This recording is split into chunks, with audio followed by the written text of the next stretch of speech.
gente se encontra todo dia, a gente aprende com alegria. Aqui a gente faz educação, GWA em ação.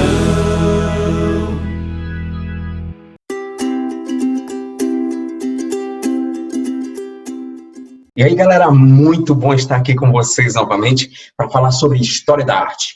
Hoje vamos falar sobre uma galera muito bacana. Já falamos sobre os gregos, né, a arte grega e tudo que eles deixaram de contribuição para nós, né, hoje, como teatro, como toda a estrutura arquitetônica que os gregos deixaram.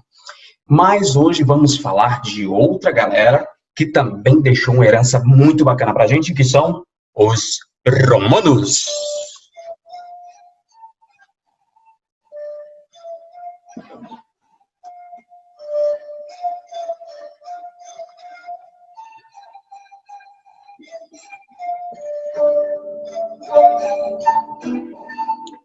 Então, essa galera, os romanos, isso mesmo, essa galera muito articulada militarmente, invadiram a Grécia, tomaram o que os gregos tinham, copiaram outras coisas, e a gente vai ver mais detalhes na nossa aula que começa agora, Arte Romana, parte 1. Então, galera, a gente começa a nossa aula sobre arte romana, falando sobre a influência que os romanos tiveram.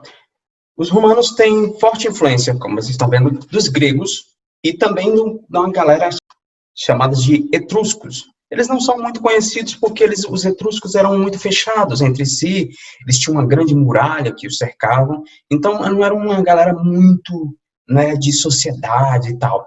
Mas assim como os romanos invadiram a Grécia e tomaram a Grécia, eles também invadiram essas muralhas muito fortificadas e tomaram também os etruscos.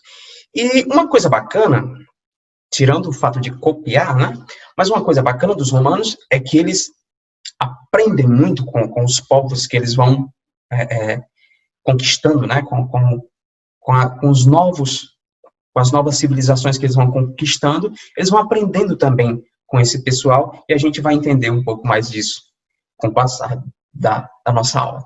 E o forte dos romanos ainda são a arquitetura, né? O forte dos romanos é a arquitetura, na construção de teatros, anfiteatros, templos, colunas, estátuas clássicas de imperadores, deuses e figuras mitológicas. Na arquitetura vai se destacar a construção de casas, as casas dos romanos é uma coisa diferenciada, vamos ver também, portais, pontes, aquedutos, termas, anfiteatros, monumentos decorativos, templos e basílicas. Então, gente, as casas dos romanos eram mais ou menos assim. Existia o que eles chamavam de átrio. O átrio é esse pátio, né? Esse pátio. A casa tinha uma planta quadrada, né? Os quartos e todos os cômodos da casa se dispunham ao longo desse quadrado, sendo que no meio existia um pátio que se chamava átrio. Geralmente tinha um jardim, quando o poder aquisitivo era maior, se tinha piscina, né, e tal. Mas as casas dos romanos tinham sempre essa planta. Existiam casas com modelos mais pobres, né, com um átrio pequeno e meio chifrinho, como que a gente vê agora. Existiam, né, átrios muito sofisticados, como eu já disse, para quem tinha um pouquinho de grana, né? Gente, como eu falei, os romanos, eles aprendiam com esses povos que eles invadiam, que eles conquistavam. Então, dos etruscos, eles aprenderam um detalhe que fez toda a diferença na construção de pontes e aquedutos, né? Porque com os etruscos, eles descobriram que era possível fazer esse arco, gente, olha só. E tá vendo? E distribuir, presta atenção aqui, e distribuir o peso para as colunas, certo? Na construção desses arcos. Então, descobrindo isso com a civilização etrusca, eles vão aplicar isso nas construções de pontes e aquedutos, e arcos também, certo? em grandes construções. Isso aqui é uma simulação, vocês percebem aqui, eles montavam essa estrutura de madeira, como vocês veem, né? Tinha essa espécie de catapulta, sei lá, que eles colocavam para subir, né, as pedras também, mas eles faziam a estrutura de madeira, depois colocavam as grandes pedras com um pouco do cimento que eles faziam. Eles faziam estruturas arqueadas e, em cima disso, eles construíam os aquedutos, nesse caso aqui, né? Olha só, como funcionavam os aquedutos romanos, gente. Você vê, no início, a fonte da água, eles traziam água das montanhas, galera. A entrada da água, as câmaras de inspeção, tanque de sedimentação, canal coberto, todo o canal era coberto para evitar a contaminação da água e tanque de distribuição na cidade. Eles traziam isso de lugares longínquos, gente, como a gente vai ver já já. Esses aquedutos também se faziam como pontes, como vocês percebem aí. É um aqueduto, mas é também uma ponte, né, que passava sobre um rio. Então, essa ideia do arco foi de grande valia para os romanos.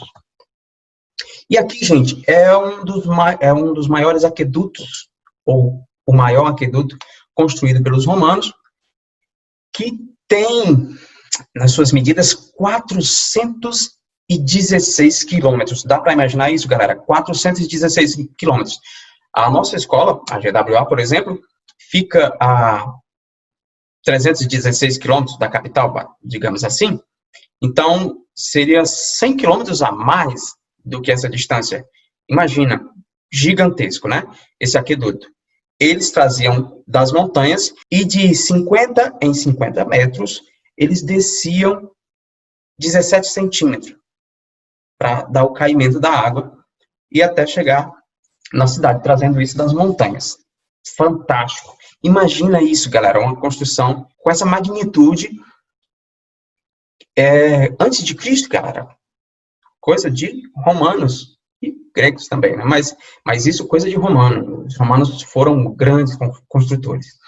Gente, outra coisa que eles faziam com essa ideia do arco eram os arcos de triunfo, como o arco de Tito. Vocês vão ver aqui, o arco de Tito foi o primeiro arco de triunfo, né? Construído em 82 depois de Cristo, por Domiciano, né? Domiciano era o irmão mais novo de Tito, que assumiu o império depois de Tito.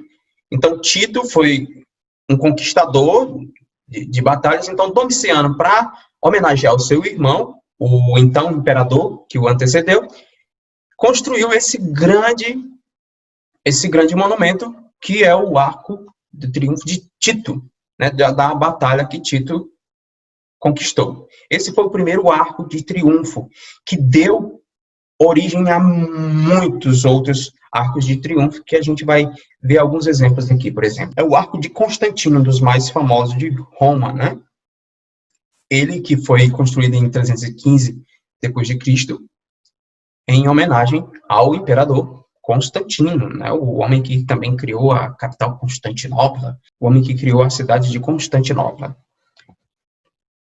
Aqui, gente, temos o arco o mais famoso do mundo, dos arcos de triunfo, que é um arco que foi feito por um baixinho aí, que tinha algo a compensar e fez esse arco gigantesco, gente.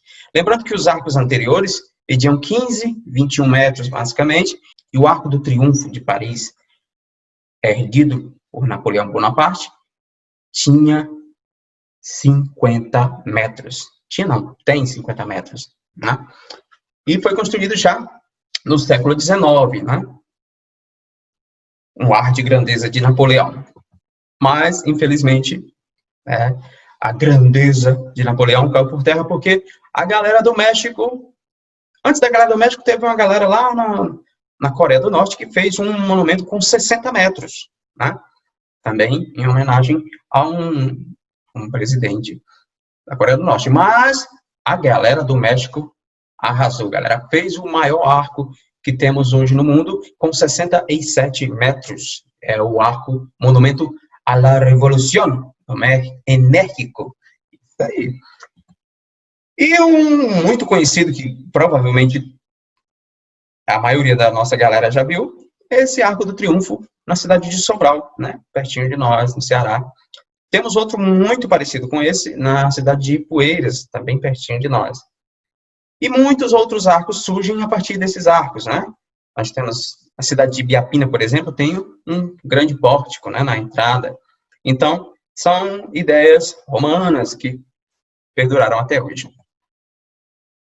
E aí, gente, não só esses arcos de triunfo, mas teve uma galera que quis diferenciar e fez uma coluna de Trajano, por exemplo. O imperador Trajano teve essa coluna que media, gente, 38 metros. Isso levando em conta a altura da estátua também lá em cima. Essa coluna, gente, tinha 3,7 metros de diâmetro no seu interior e uma escada de 185 degraus até chegar lá no topo. Imagina só, dá para dar uma suada nessa escadaria aí. Então, essa grande coluna foi erguida em homenagem ao imperador Trajano.